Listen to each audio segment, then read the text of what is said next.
शहर बंगाल रूना लैला के अलावा जिस दुख्तर बंगाल ने उर्दू शोबिस, मौसीकी और गुलकारी में शायकीन को मुद्दतों जकड़े रखा, उसे फ़न व आर्ट की दुनिया में मुन्नी बेगम के नाम से शोहरत मिली।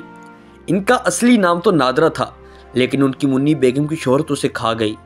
मुन्नी बेगम गैर मुनक़सिम हिंदुस्तान के ज़िला मुर्शिदाबाद के शहर कश्तिया में 1940 में पैदा हुईं। वो अपने वालिदैन की 7वीं औलाद थीं। उन्होंने मौसीकी और गुलकारी की तालीम बंगाल के मारूफ मौसीकार उस्ताद ख्वाजा गुलाम मुस्तफ़ा वासी से हासिल की। बाद वो Bengal Institute of Music and Fine Arts में दाखिल हुईं।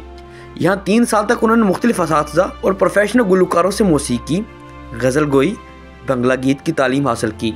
तकसीम हिंद के बाद 1950 की दिहाई में इनका ख़ानदान मशरक़ी पाकिस्तान ढाका हिजरत कर गया। मौसीकी और गुलकारी के मैदान में इनका शौक़ व ज़ौक़ और मेहनत व कोशिश देखते हुए इनके वालिदैन इन्हें PAF स्कूल ढाका में दाखिल करा दिया। महज 5 वर्ष के बाद जब जना कुंदा तराश जौहर मुन्नी बेगम का रूप धार कर मौसीकी और गुलकारी की दुनिया में नमूदार हुआ, तो उसकी आबोताब से सब नुमाया नजर आने लगी।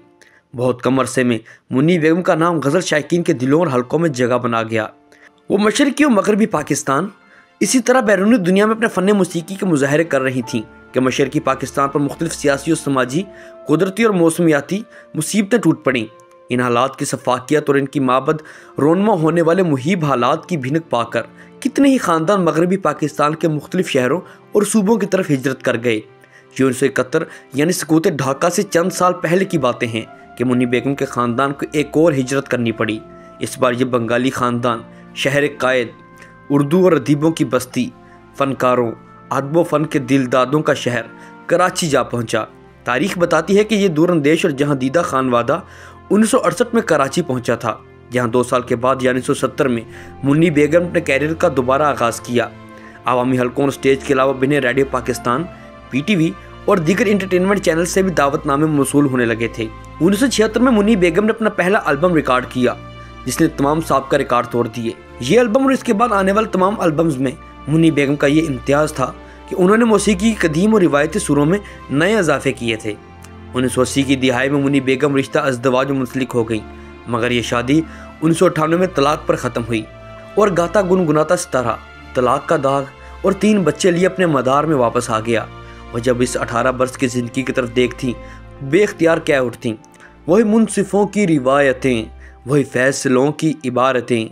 मेरा जुर्म तो कोई और था, पर मेरी सज़ा कोई और है। जो मेरी रियाज़ते नीम शब को सलीम सुबह न मिल सकी, तो फिर उसके मैनी तो ये हुए कि यहाँ खुदा कोई और है। मुन्नी बेगम के गुलकारी कैरियर में जिन गज़लों और नगमों ने आब हयात पिया, इनमें ये इंतखाब शामिल हैं।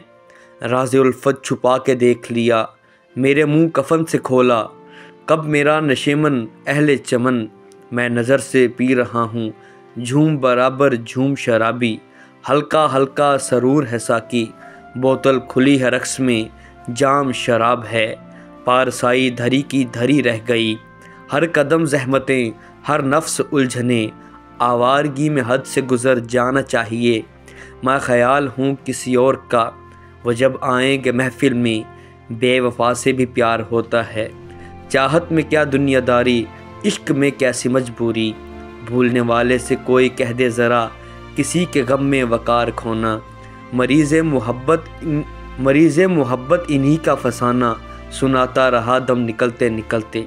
एक इंटरव्यू में जब उनसे पूछा गया कि आपने नादरा तर्क करके मुन्नी बेगम नाम क्यों इख्तियार किया, तो उनका जवाब था कि मैंने नवाब ऑफ बंगाल नवाब मीर जाफ़र की दूसरी अहलिया मुन्नी बेगम से बहुत मुतासिर हूँ। इनकी ज़िंदगी मेरे लिए मशरे राह है।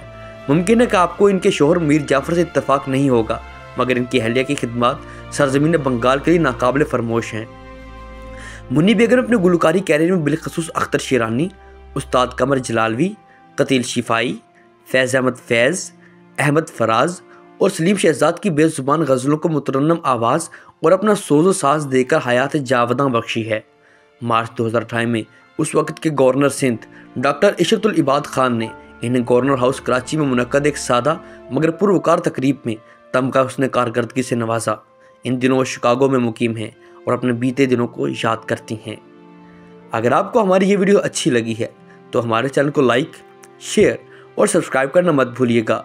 आपसे मुलाकात होगी इंशाल्लाह अगली वीडियो में। तब तक के लिए अल्लाह निगहबान।